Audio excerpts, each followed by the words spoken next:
Bonjour à tous et bienvenue dans cette nouvelle vidéo où je vais vous montrer comment configurer les MMS et Internet sur votre nouveau smartphone. Alors cette vidéo elle est dédiée aux téléphones qui sont sous Android. Comment savoir si son téléphone est sous Android? J'ai envie de vous dire, Android représente 80% du marché. Donc en général vous avez de fortes chances pour avoir un téléphone sous Android si c'est pas un iPhone ou un téléphone sous Windows Phone. En général c'est marqué sur la boîte, il faut que vous regardiez sur la boîte. Si c'est des téléphones qui viennent de Chine, des téléphones double SIM avec des marques pas très connues, en général c'est sous Android. Si c'est des téléphones de grandes marques aussi, c'est sous Android, mais là c'est marqué directement sur la boîte. Donc par rapport à ça, je vous invite à regarder sur internet si votre téléphone il est bien sous Android. C'est important parce que là j'ai un modèle de téléphone qui est sous Android, mais il y en a tellement que chaque téléphone a une présentation différente. Donc une fois que vous êtes sûr que votre téléphone est sous Android, on peut commencer à configurer les MMS et Internet. Donc première chose, il faut vous rendre dans les paramètres de votre téléphone. Donc en fonction du téléphone, vous avez des interfaces différentes, vous allez dans les paramètres. Sur certains téléphones, vous allez avoir paramètres et paramètres Google, bien évidemment c'est dans paramètres qu'il faut aller, ou parfois c'est écrit réglages sur les téléphones. Donc dans la vidéo, je vais vous donner différentes possibilités, puisqu'il y a différents téléphones. Donc en fonction de votre téléphone, normalement vous retrouverez sur votre appareil l'intitulé que je vous donnerai. Donc première étape, c'est soit paramètres, soit réglages. Ensuite, donc bien évidemment si votre téléphone n'est pas en français, je vous invite aussi à le mettre en français, ce sera beaucoup plus simple pour vous. Une fois que vous êtes dans les paramètres, sur certains téléphones, vous allez avoir gestion de SIM. Ce n'est pas le cas sur ce téléphone, mais donc si sur votre téléphone vous avez gestion de SIM, gestion carte SIM, gestion double SIM, gestion dual SIM, cliquez dessus. Ensuite, vous allez dans itinérance, puis dans itinérance des données. Une fois que vous avez cliqué sur itinérance des données, vous allez avoir un numéro de téléphone. À côté de ce numéro de téléphone, il faut cocher la case. Ça va vous permettre d'activer l'itinérance sur votre téléphone pour bénéficier du réseau d'Orange quand il n'y a pas d'antenne Free. Vous allez avoir normalement un message qui vous dit qu'il peut y avoir des frais supplémentaires, mais c'est bien compris dans votre forfait. Donc je vous invite bien à cocher cette case, sinon vous ne pourrez pas aller sur Internet. Une fois que vous avez activé cette case, vous revenez tout au début dans les paramètres. Et pour les autres, eh bien pour les autres comme moi finalement, on continue en étant dans les paramètres. Donc dans les paramètres, vous avez le Wi-Fi, il faut le désactiver pour pouvoir configurer correctement l'accès à la 3G. Ça ne veut pas dire que les deux ne peuvent pas fonctionner ensemble, mais là aujourd'hui, on est là pour configurer la 3G. Donc du coup, on est obligé de désactiver le Wi-Fi pour que ça fonctionne. Une fois que vous avez désactivé le Wi-Fi, vous cherchez réseau mobile. Donc moi, sur mon téléphone, c'est écrit directement ici. Mais pour vous, vous allez sûrement avoir des sous-menus. Donc en dessous de Wi-Fi, ça va être écrit Wi-Fi, Bluetooth, gestion des données, compteur de données ou utilisation des données. C'est juste la case en dessous, normalement, ce sera écrit plus ou plus de réseau ou réseau supplémentaire ou paramètres supplémentaires, ou sur les Wico, c'est écrit davantage, par exemple. Donc vous cliquez dessus et ensuite vous avez accès à un autre menu où là c'est écrit réseau mobile. C'est là que vous cliquez sur réseau mobile. Une fois que vous avez cliqué sur réseau mobile, on vous demande d'activer les données mobiles. Donc sur les téléphones comme le mien, c'est marqué directement. Sur des téléphones comme les Wico, vous n'aurez pas cette case. Donc par rapport à cela, normalement les données sont déjà activées sur le téléphone. Si elles ne sont pas activées par défaut, je vous invite à aller voir sur le site de Wico. Dans la partie assistance de leur site, vous avez les informations sur comment activer les données et l'itinérance. Et vous pouvez vous servir du site de Wico comme référence pour tous les téléphones Android qui sont sous double SIM. C'est-à-dire vous pouvez mettre deux cartes SIM parce que c'est la même présentation. Une fois que vous êtes sûr d'avoir activé les données et l'itinérance sur ces téléphones, vous revenez sur cette vidéo et ensuite je vous montrerai comment configurer les APN. Donc une fois qu'on a activé les données cellulaires, vous allez avoir un peu plus bas, c'est écrit nom des points d'accès ou points d'accès. Sur mon téléphone, comme chaque téléphone est un peu différent, il faut aller dans paramètres avancés. Et moi d'ailleurs, l'itinérance des données sur ce téléphone est dans les paramètres avancés, mais ce n'est pas la majorité de tous les téléphones qui sont dans le commerce. C'est pour ça que je n'en ai pas parlé au début.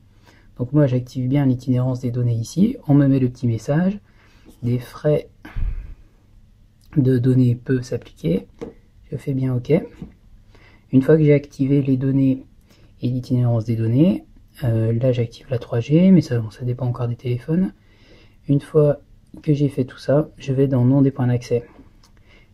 Et donc, vous allez avoir soit écrit point d'accès, soit écrit APN. Si c'est déjà écrit Free et Free MMS, ça veut dire que normalement votre téléphone est déjà configuré, donc vous pouvez l'éteindre et le rallumer. Néanmoins, moi je vous conseille la configuration que je vais faire. Donc si c'est déjà écrit et que ça ne fonctionne pas, vous effacez ces APN en cliquant dessus, et en cliquant soit sur un bouton en bas, soit sur ce téléphone, c'est en faisant remonter ici les informations.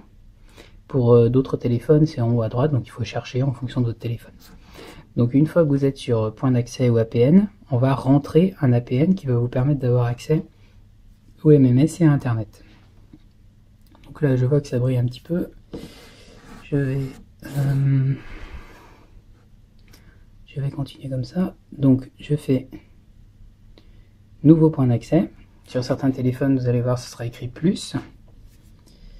Donc pour le nom, je mets Free.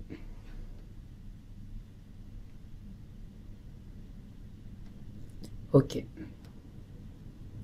Pour l'APN, je mets Free en minuscule. Il me le propose, voilà, Free.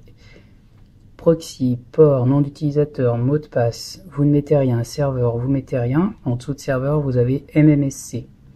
Vous cliquez et vous écrivez HTTP. Je vais un peu vite. Je vais écrire à la main. HTTP.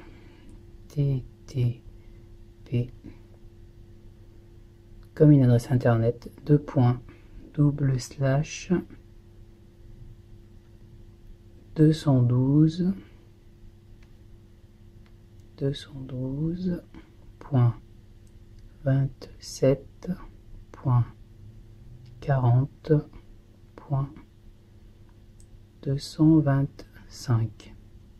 OK. Ensuite, je descends tout en bas sur type d'APN. Sur certains téléphones, ce sera en haut. Certains Wiko, par exemple, ou certains autres téléphones double SIM. Pour type d'APN, vous devez écrire default. Alors si vous n'êtes pas sûr des informations que je vous donne, elles sont sur elles sont au dos de la feuille que vous avez reçue avec votre carte SIM Free. Default en anglais, D-E-F-A-U-L-T.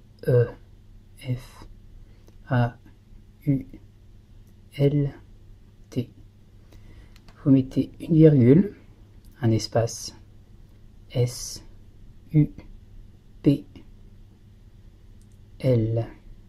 une virgule, un espace, MMS.